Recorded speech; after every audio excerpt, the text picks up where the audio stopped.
दो दो आंदोलन था। दोनों आंदोलन के बारे में पिछले क्लास में हमने पढ़ा था। एक आंदोलन का नाम था चंपारण सत्याग्रह। गौर से समझ लेना, फास्ट में मैं बता रहा हूँ। चंपारण सत्याग्रह जो था महात्मा गांधी का सबसे प्रथम जो है वो आंदोलन था। खास करके 19वीं सदी के समय में गोरे लोग जो थे उन्हें जबरदस्ती भारतीय किसानों को कहता था कि बागानी कृषि करने के लिए, और उस बागानी कृषि में क्या कहता था कि उसको 3/20वां भाग, यानी आपके पास अगर 20 कट्ठे ज़मीन है तो उसमें से 3 कट्ठे ज़मीन में आप नील की खेती करो। अब नील की खेती से क्या हानि हो रहा था कि वो ज़मीन जो है वो बंजर हो जा रहा था, क्योंकि उसमें नमी की कमी होती जा रही थी। ठीक है, तो जिस धरती में नमी की कमी हो जाए वो बंजर हो जाती है ज़मीन। ठीक है, इस वजह से ये, और इसे जो है वो 3 कठिया प्रणाली भी कहा जाता था। और इस चीज़ से, इस पद्धति से, इस प्रणाली से जो है वो वहाँ के किसान बहुत ज़्यादा दयनीय होती जा रही थी उनकी स्थिति। ठीक है, इस वजह से वहाँ के एक चंपारण के ही एक व्यक्ति जो राज कुमार शुक्ल थे, उन्होंने गांधी जी को इस बातों से अवगत करवाए और कहें कि आप आकर के हमारी स्थिति को देखिए कि क्या स्थिति है। जब वहाँ के किसानों की स्थिति देखे तो उनको सच में लगा कि ये बहुत ही ज़्यादा जो है वो इन लोगों के लिए ये लोग शोषण करते जा रहे हैं। तो इसी के लिए उन्होंने सबसे प्रथम पहला 1917 ईस्वी में जो है चंपारण जिला में उन्होंने पहला क्या किया था, सत्याग्रह स्टार्ट किए हुए थे। ठीक है, और पहला ये उनका था। और इस के अंतर्गत जो है वो गांधी जी के सत्याग्रह के आगे जो है वो ब्रिटेन वालों को, अंग्रेजों को जो है वो झुकना पड़ा, और ये प्रथम जो है वो उनका आंदोलन सफल भी हुआ था। और इसके लिए जो अवैध वसूली किए गए थे उसके भी 25% जो है गांधी जी ने जो सत्याग्रह किए, जो आंदोलन किए, उसके उनको वापस करना पड़ा अंग्रेजों को, किसानों को। ठीक है, चलिए नेक्स्ट जो था वो था अहमदाबाद से रिलेटेड क्या था, ये दूसरा मामला था। दूसरा मामला गांधी जी को, ये जो है वो गांधी जी ने मिल मजदूर मालिकों के बोनस देने का आग्रह किया, जिसे उन लोगों ने क्या किया, उन्होंने क्या किया, वहाँ के जो मालिक थे, मिल के जो मालिक थे, उन्होंने इस बात को इनकार कर दिया। ठीक है, कहा कि मैं नहीं दूंगा। तो इस वजह से उन लोगों ने आंदोलन करना, वो दूसरा सत्याग्रह फिर से पुनः स्टार्ट किए उन्होंने, और इस पर पुनः जो है वहाँ के मालिक को झुकना पड़ा इनके आगे, महात्मा गांधी के आंदोलन के आगे उन्हें झुकना पड़ा। और इन लोगों को 35% जो है वो बोनस सही ठहराया गया, और 35% बोनस जो है उन लोगों को देना पड़ा। मतलब मिल के जो मालिक थे उनको, मजदूरों को देना पड़ा। नेक्स्ट जो है वो है खेरा सुलझा ही था, मिल मजदूर वाला सुलझा ही था कि फिर से एक बार खेरा का मामला प्रकट हो गया गुजरात में ही। ये खेरा जो खेरा आंदोलन था, ये खेरा आंदोलन गुजरात का मसला था, मामला था। गुजरात में हुआ क्या कि एक बार जो है वो अत्यधिक, मतलब वर्षा बिल्कुल ना होने के कारण वहाँ के किसानों की जो मतलब फसल हुआ ही नहीं। अब जब फसल हुआ नहीं तो वे लोग माल गुजारी देने से इनकार कर रहे थे। तो ये चीज़ें वे लोग मान नहीं रहे थे। जो अंग्रेज़ थे, जो शासन में थे, शासन कर रहे थे हम लोगों को, वो ये चीज़ मानने से इनकार कर रहे थे कि हम जो है वो नहीं दे पाएंगे, ठीक है, नहीं लेंगे हम। और इस चीज़ को देखते हुए महात्मा गांधी, सरदार वल्लभ भाई पटेल और इंदुलाल याग्निक, ये तीनों मिलकर के गांव-गांव घूमे, और गांव-गांव घूमने के बाद ये चीज़ें उन्हें सटीक हुआ, सही पहुंचा, लगा कि किसानों की स्थिति बहुत ही दयनीय है, क्योंकि वर्षा बिल्कुल नहीं हुआ है। जब वर्षा हुआ ही नहीं, अब बर्बाद हो गया पूरे फसल, तो फिर ये लोग कहाँ से जो है वो अपना फसल देंगे, अब मतलब कहाँ से ये लोग जो है इनको मालगुजारी देगा। और ये चीज़, तो फिर ये चीज़ जब आग्रह किया गया, इनको सत्याग्रह, मतलब उनको आग्रह किया गया, अंग्रेज़ों से आग्रह किया गया कि आप जो है वो मालगुजारी इन लोगों से, किसानों से ना मांगे, क्योंकि इन लोगों का जो फसल है वो पूर्ण रूप से बर्बाद हो चुका है। ये उन्होंने आग्रह किए, लेकिन ये बात मानने को अंग्रेज़ तैयार नहीं थे। अब जब तैयार ही नहीं थे तो इसलिए उन्हें सत्याग्रह पे बैठना पड़ा, उन्हें आंदोलन करना पड़ा, लास्ट जाते जाते इनको झुकना पड़ा। उसके बाद एक नीति आई, एक नियम आया, और उन्होंने अनाउंस किया अंग्रेज़ों ने, जो आप जो किसान जो हैं वो अनाज देने योग्य नहीं है, जो लगान देने योग्य नहीं है वो नहीं देंगे, और जो देने योग्य हैं वो ज़रूर दें, ठीक है। क्योंकि उससे पहले जो है वो गांधी जी ये कहे थे कि भूमि कर ना दे कोई किसान, ये सब बातें हुई थी। और इस तरह से इनको तीनों आंदोलनों में सफलता प्राप्ति हुई। उसके बाद गांधी जी की और ज़्यादा हिम्मत जो है, शक्ति और ज़्यादा बढ़ गई, और कमजोरी का जो है वो धीरे धीरे समाप्त होते गया। ये बिहार है, ये क्या है?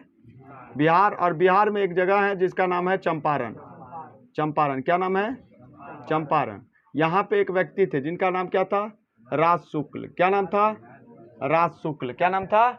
राज शुक्ल। याद रहेगा ना, राजकुमार शुक्ल, ठीक है। गांधी जी तुम्हें पता ही है गांधी जी के बारे में, ठीक है। गांधी जी के बारे में डंडा लेके तैयार रहते थे।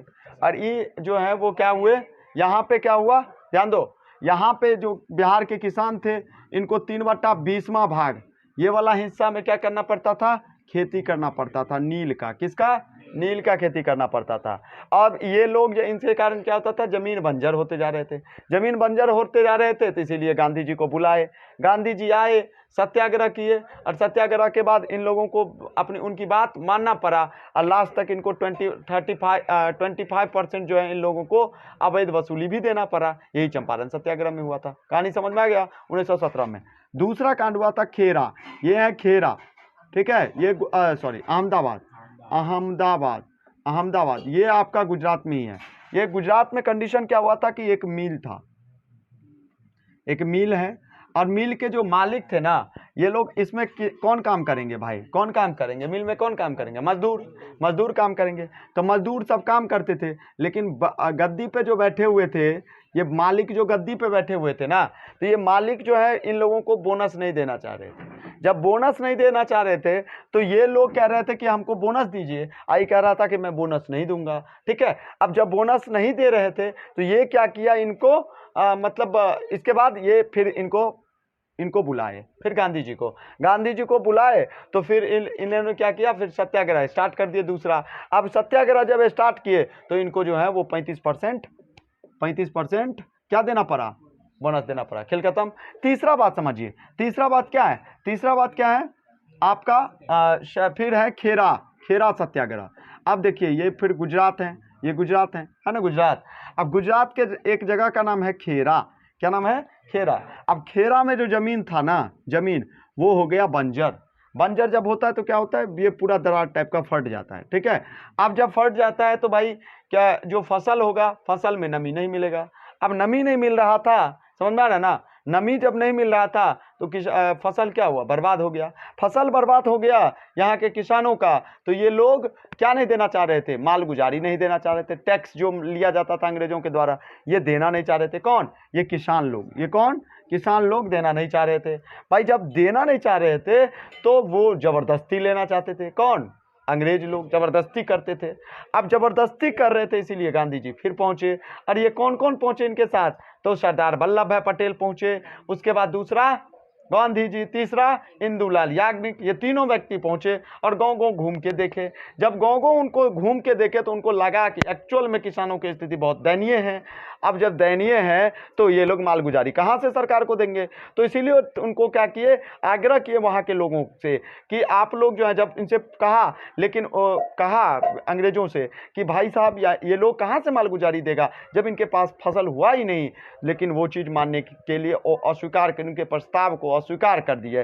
फिर बैठ गए बाबू। वही चीज़, दो चीज़ में सफलता लगातार मिला हो, तो तीसरे में फिर से तो मिलेगा ही ना। तो इसीलिए फिर से पुनः जो है वो उसी कंडीशन में पहुंच गए, और लोगों को कहने लगे कि आप लोग भूमि कर मत दीजिए, भूमि कर मत दीजिए। ये चीज़ कर करके लास्ट में अंग्रेजों को इनके पास फिर से पुनः इनके बातों को मानना पड़ा, क्योंकि इनमें एक बहुत बड़ी दिव्य शक्ति था कि लोगों को अपनी ओर आकर्षित बहुत जल्दी कर लेते थे, ठीक है। उनको पकड़ के रखते थे। लोगों को जहाँ पे जाते थे, लोग उनके जो है आसपास जो है वो अपने आप जो है वो ये समझ लीजिए कि मोह लेते थे वहाँ के लोगों को, जहाँ पे पहुँच जाते थे महात्मा गांधी, ठीक है। तो ये यहाँ पे ऐसे ही हुआ, और लास्ट में तीसरे कंडीशन में भी उनको क्या हुआ, सफलता प्राप्ति हुआ। और उनको आकर के मतलब जो अंग्रेज थे, उन्होंने उनको माफ़ करना पड़ा किसानों की लगान को, और कहा कि जो किसान देने योग्य हैं वो दीजिए और जो नहीं देने योग्य हैं वो छोड़ दीजिए, नहीं दीजिए आना है। अब ये जो रॉलेट एक्ट है ये 1919 में आया था। ये एक्ट जो था 1919 में आया था और इसके लिए भी महात्मा गांधी ने लड़े थे।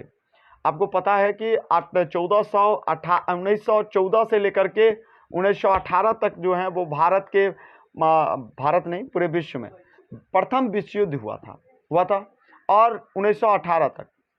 और भारत के जो सर्जेंट के रूप में जाना जाता है वो महात्मा गांधी को ही जाना जाता है। क्यों? क्योंकि भारत को महात्मा गांधी को प्रथम विश्व युद्ध का सर्जेंट के रूप में भारतीय लोग ने उनको दर्जा दिए हुए थे। क्यों? क्योंकि इन्होंने सपोर्ट किए हुए थे ब्रिटिश सरकार का। उनका कहना यह था कि अगर हम अभी इनका साथ देते हैं, इनका अगर हम लोग साथ देंगे तो ये लोग हमें आज़ाद कर देंगे।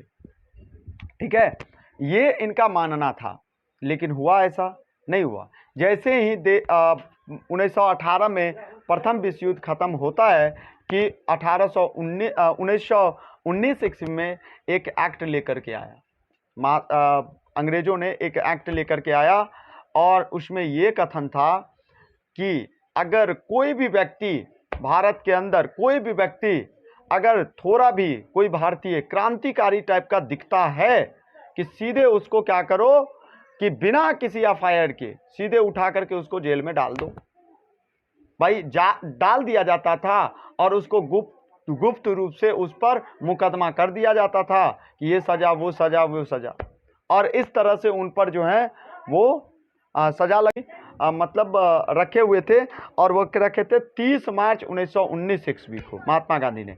लेकिन महात्मा गांधी को हर जगह से उनको रोक दिया गया था, लेकिन उन्होंने आग्रह किया लोगों से कि आप लोग जो हैं वो ये जारी रखें, सत्य और अहिंसा के मार्ग पर चलें, जरूर आप लोगों को सफलता मिलेगा।